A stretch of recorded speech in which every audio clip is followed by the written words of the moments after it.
नमस्कार, सत श्री अकाल, आदाब। आपका स्वागत है न्यूज़ 10 में। मैं हेमंत सोनी। आज हम बात करेंगे एक ऐसी महिला की जिन्होंने कोरोना वायरस का टीका लगवाया और बन गई करोड़पति। जी हाँ, जहां पूरी दुनिया में कोरोना वायरस संक्रमण की रोकथाम के लिए जोर दिया जा रहा है, वहीं कुछ देशों में कोरोना वायरस की रोकथाम के लिए लुभावने ऑफर भी चलाए जा रहे हैं कि लोग वैक्सीन लगवाएं। इसी प्रकार का एक मामला सामने आता है ऑस्ट्रेलिया से। ऑस्ट्रेलिया में मैक्स लॉटरी सिस्टम नाम से एक कैंपेन चलाया गया, जिसमें 22,74,000 कुछ लोगों ने भाग लिया। उन्हीं में से एक भाग्यशाली महिला थी जिनका नाम था जोआन जू। जोआन जू ने भी इस लॉटरी सिस्टम में भाग लिया। कहा जाता है कि 31 अक्टूबर तक सभी लोगों को पहली डोज लग चुकी थी। उसके बाद जब लॉटरी सिस्टम खुला तो उसमें जोआन जू का नाम सामने आया और एक ही झटके में वो 5.5 करोड़ रुपए की मालकिन बन गई। ऑस्ट्रेलिया के मुताबिक वो $1 मिलियन जीती थी, लेकिन भारतीय मुद्रा के हिसाब से यह रकम 5.5 करोड़ रुपए होती है। जोआन जू को जब पता चला कि वो करोड़पति बन गई हैं तो उन्हें यकीन नहीं हुआ। उन्होंने सोचा कि मुझसे सभी लोग मजाक कर रहे हैं। जोआन जू को सभी ने जब बताया तो वो सदमे में रह गई। जो अथॉरिटीज़ थी उन्होंने जोआन जू को कॉल किया तो उन्होंने उनका कॉल रिसीव नहीं किया।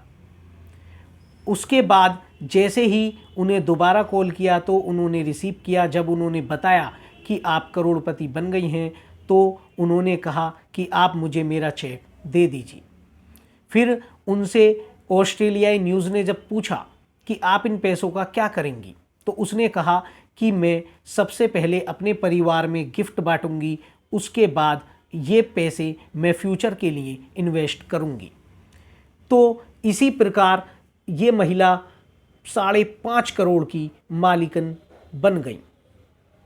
और ये बताया जाता है कि ये जो ऑफ़र, जो ये लॉटरी सिस्टम था जो चलाया गया है, वो ऑस्ट्रेलिया के समाज सेवियों और चैरिटेबल संस्थानों के द्वारा चलाया गया था।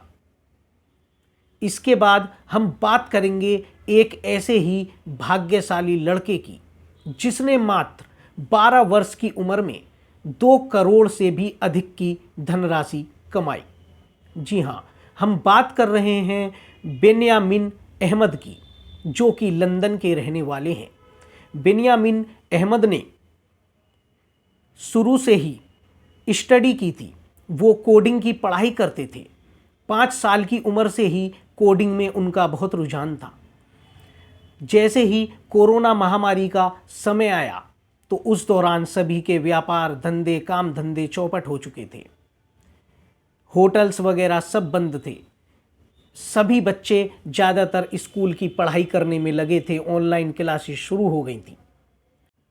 बेन्यामिन अहमद ने कुछ ऐसा किया कि उन्होंने व्हेल की डिजिटल कलाकृतियां बनाई और उन्होंने उन कलाकृतियों को NFT पर सेल कर दिया, जहां से उन्हें 2 करोड़ 13 लाख रुपए की धनराशि प्राप्त हुई। तो इस प्रकार बेन्यामिन अहमद करोड़पति बन गए। बताया जाता है कि बेन्यामिन अहमद ने जो अपनी ये कलाकृतियां बनाई थी व्हेल की, वो कोई प्रोफेशनल नहीं है। उन्होंने YouTube से कुछ वीडियो देखकर सीखा था कि मैं इस तरीके से डिजिटल व्हेल बना सकता हूँ, और वहीं से सीखकर उन्होंने NFT पर उन्हें सेल कर दिया। तो कहते हैं कि कोई व्यक्ति अगर कुछ करना चाहता है तो वो कुछ भी कर सकता है। महज 12 साल की उम्र में 2 करोड़ से अधिक का मालिक बनना एक बहुत ही कठिन बात है। पूरी जिंदगी निकल जाती है व्यक्ति की, लेकिन वो करोड़ों रुपए नहीं कमा सकता। ऐसी ही अन्य खबरों के लिए आप हमारा चैनल देखते रहिए न्यूज़ 10।